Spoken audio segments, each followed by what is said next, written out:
Assalamualaikum warahmatullahi wabarakatuh. Salam sejahtera bagi kita semua.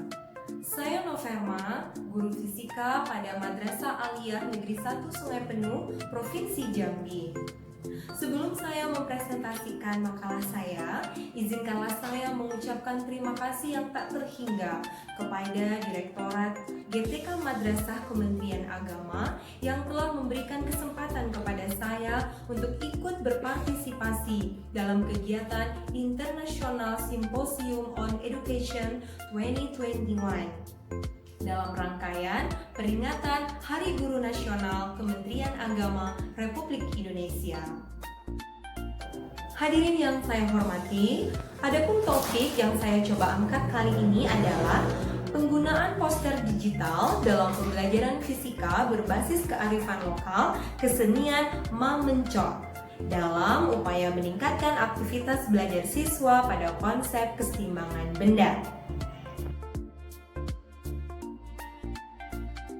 Ketika mengajarkan konsep keseimbangan benda, sebagian besar buku-buku ataupun modul pembelajaran menampilkan contoh pemain akrobat ataupun penari balet. Setiap gerakan yang dilakukan dalam tarian balet bisa kita analisa dengan konsep keseimbangan benda. Hal ini tentu menjadi tidak menarik karena contoh yang diberikan di buku itu belum pernah sama sekali dilihat oleh peserta didik di madrasah yang letaknya jauh di pelosok negeri seperti madrasah tempat saya mengajar, yaitu di Kecamatan Pesisir Bukit, Provinsi Jambi. Untuk itu, saya mencoba mencari contoh yang tidak jauh berbeda dengan tarian balet, tetapi mereka pernah melihatnya, bahkan pernah pula memainkannya, sehingga diharapkan mereka menjadi tertarik untuk membahas dan menganalisanya.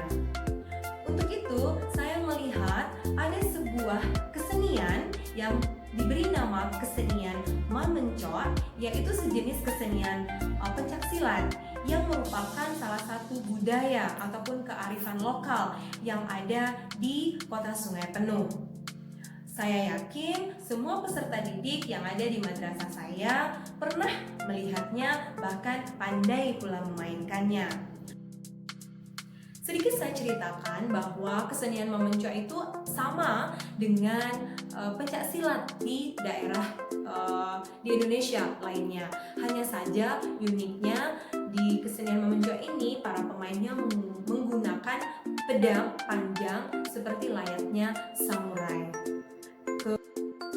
Yang saya lakukan adalah saya mengambil foto di setiap gerakan Mamencot itu, kemudian foto itu saya buat dalam bentuk poster, saya berikan tambahan penjelasan, kemudian saya bawakan ke dalam kelas.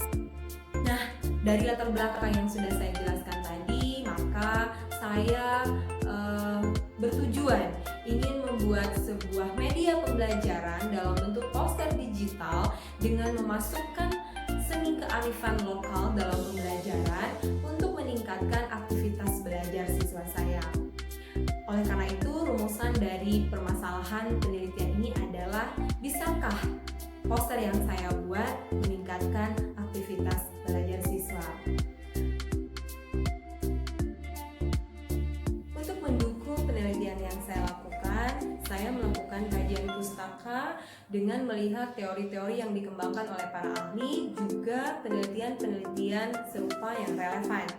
Adapun teori-teori para ahli yang saya ambil adalah, yang pertama adalah teori tentang aktivitas belajar, kemudian teori tentang kearifan lokal dalam pembelajaran, kemudian teori tentang media pembelajaran, kemudian ada juga teori tentang metode ADI yang saya gunakan dalam penelitian ini, dan tentunya teori tentang kesetimbangan benda.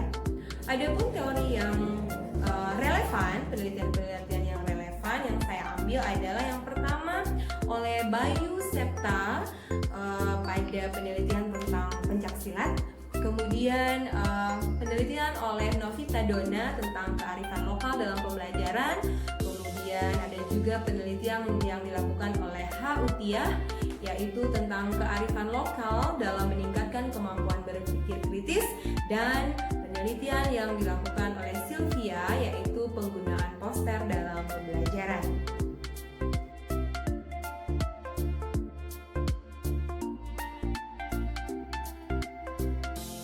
Selanjutnya, saya akan menjelaskan metodologi penelitian yang saya gunakan. Subjek penelitian saya adalah siswa kelas 11 MIPA 1 pada Madrasah Aliyah Negeri 1 Sungai Penuh dengan materi yang saya ambil adalah keseimbangan benda. Adapun jenis dari penelitian saya ini adalah penelitian pengembangan model ADI. Jadi saya mengikuti tahap-tahapan dari model ADI tersebut. Yang pertama adalah tahapan dari analisis. Analisis yang saya lakukan di sini adalah saya melihat apa yang terjadi selama pembelajaran saya. Seperti misalnya sedikit sekali siswa yang bertanya, kemudian sedikit pula siswa yang menjawab pertanyaan yang saya ajukan. Kemudian mereka juga merasa bosan karena buku-buku yang mereka pakai itu lebih banyak rumus-rumus daripada gambar-gambar.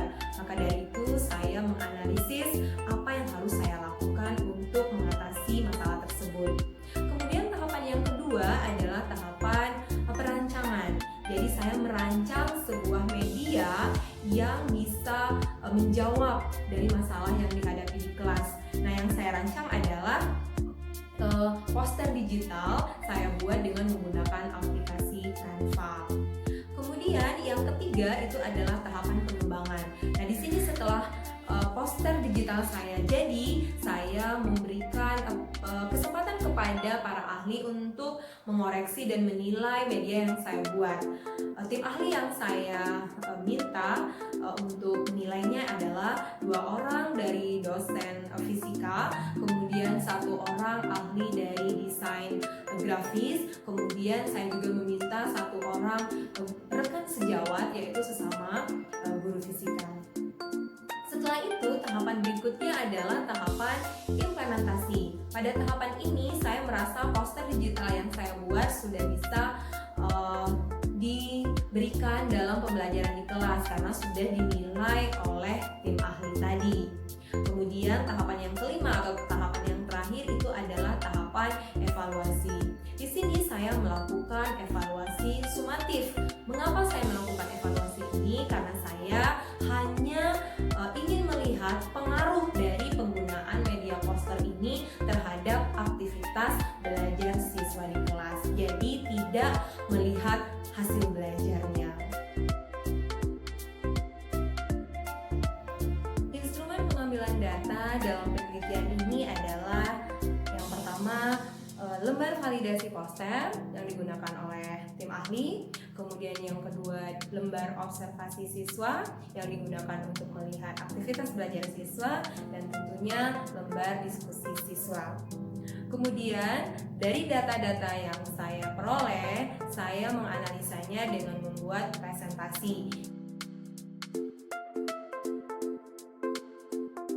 Data yang saya peroleh dari penelitian ini saya analisa dengan menggunakan teknik merata-ratakan respon dari responden seperti yang terlihat pada tabel berikut ini.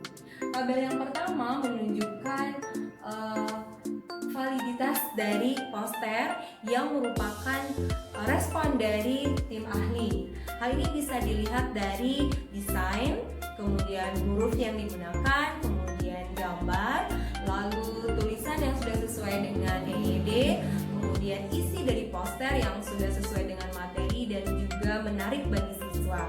Nah, setelah dirata-ratakan diperoleh hasil di atas 80% yang mendapatkan kategori valid. Kemudian pada tabel yang kedua terlihat aktivitas siswa ketika menggunakan poster dengan yang tidak menggunakan poster itu nampak sekali berbeda. Baik itu aktivitas bertanya, menjawab pertanyaan, berdiskusi, kemudian mengerjakan LDS, hingga pada aktivitas menyimpulkan.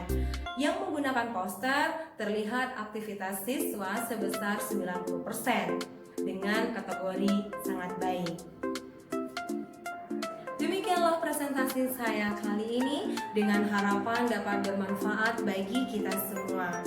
Kritik dan saran sangat saya harapkan untuk perbaikan di masa yang akan datang. Banyak maaf, terima kasih atas segala perhatian. Wassalamualaikum warahmatullahi wabarakatuh.